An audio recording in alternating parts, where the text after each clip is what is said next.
ముఖ్యమంత్రి గారి ఆదేశాల మేరకు సుమారుగా 100 మంది పారిశుద్ధ్య కార్మికులని మనము విజయవాడ పంపించినాం. రిపేర్లు చేయడంలో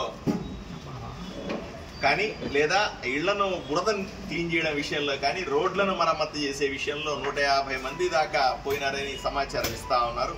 వాళ్ళందరినీ ఇక్కడి నుంచి మనం ఆర్టీసీ బస్సుల్లో పంపించాం. వాళ్ళు బ్రహ్మాండంగా పనిచేస్తా ఉన్నారు. అదేవిధంగా ఇంజనీర్లు, మున్సిపల్ ఇంజనీర్లు కానీ లేదా ఆర్ఎండ్బి ఇంజనీర్లు కానీ అందరూ కూడా అక్కడ పోయి ఉన్నారు. అదేవిధంగా పోలీసు వాళ్ళు 2 టీంలు అక్కడికి పోయి ఉన్నాయి. ఆదోని నుంచి కొన్ని స్వచ్ఛంద సంస్థలు పొమ్మని కూడా మేము ఎంకరేజ్ చేస్తాను. అక్కడికి వెళ్ళి ప్రజలకు మానవతా దృక్పథంతో సేవ చేస్తున్నటువంటి ప్రతి ఉద్యోగికి ఆదోని ప్రజల తరఫున నేను ధన్యవాదాలు తెలుపుకుంటా ఉన్నాను, చేతులెత్తి మొక్కుతా ఉన్నాను. మీరు చేస్తున్న సేవ చాలా గొప్పది.